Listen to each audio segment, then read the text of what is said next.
ഏറ്റവും നൂതന സാങ്കേതിക വിദ്യയുടെ സഹായത്തോടെ നിർമ്മിച്ചിരിക്കുന്ന ഡ്രോണിന് 4 മുതൽ 6 കിലോമീറ്റർ ദൂരം വരെ 3 കിലോഗ്രാമോളം ഭാരമുള്ള മെഡിക്കൽ സാധനങ്ങൾ വഹിക്കാൻ കഴിയും.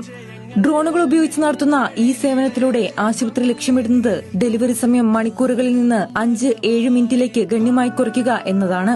കാരിത്താസ് ആശുപത്രിയിൽ വെച്ച് നടന്ന ഉദ്ഘാടന ചടങ്ങ് Kaduthuruthy MLA advocate Mons Joseph ഉദ്ഘാടനം ചെയ്തു.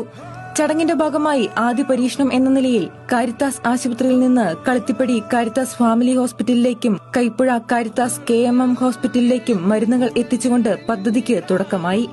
ഡ്രോൺ ഡെലിവറിയിലൂടെ അവശ്യ മെഡിക്കൽ സാധനങ്ങൾ അവയുടെ ലക്ഷ്യസ്ഥാനങ്ങളിൽ വേഗത്തിലും ഫലപ്രദമായും എത്തിക്കുവാനും സഹായിക്കും. സ്കൈ എയർ മൊബിലിറ്റിയുമായി സഹകരിച്ചുകൊണ്ട് നടത്തുന്ന ഈ പുതിയ പദ്ധതി കോട്ടയത്തിന്റെ ആരോഗ്യ മേഖലയിൽ തന്നെ വലിയ വഴിത്തിരിവാകുമെന്നും ഒറ്റപ്പെട്ട സ്ഥലങ്ങളിലേക്കും മറ്റു മരുന്നുകൾ, ലാബ് സാമ്പിളുകൾ, ആരോഗ്യ ഉപകരണങ്ങൾ എന്നിവ എത്തിക്കാനും സാധാരണക്കാരുടെ ആരോഗ്യ ജീവിതം കൂടുതൽ മെച്ചപ്പെട്ടതാക്കാനും ഈ സേവനം കാരിത്താസിനെ സഹായിക്കുമെന്നും Caritas director reverend father doctor Binu Kunnath പറഞ്ഞു. അടിയന്തര സാഹചര്യങ്ങളിൽ വേഗത്തിലുള്ള ആരോഗ്യ പരിചരണം ഉറപ്പാക്കുന്നതിനോടൊപ്പം ഡ്രോണുകൾ ഉപയോഗിക്കുന്നത് പരമ്പരാഗത ഗതാഗത രീതികളുമായി ബന്ധപ്പെട്ട കാർബൺ ഉപയോഗം കുറയ്ക്കാൻ സഹായിക്കുകയും ചെയ്യും. മെഡിക്കൽ ഡെലിവറിക്ക് ഡ്രോണുകൾ സ്വീകരിക്കുന്നതിലൂടെ രോഗചികിത്സ മെച്ചപ്പെടുത്താനും കോട്ടയം ഉൾപ്പെടെയുള്ള പ്രദേശങ്ങളിലെ ആരോഗ്യ സേവനത്തിന്റെ ഗുണമേന്മ വർദ്ധിപ്പിക്കാനുമുള്ള കാരിത്താസ് ആശുപത്രിയുടെ പ്രവർത്തനങ്ങൾക്ക് കൂടുതൽ കരുത്ത് പകരുമെന്നാണ് പ്രതീക്ഷിക്കുന്നത്.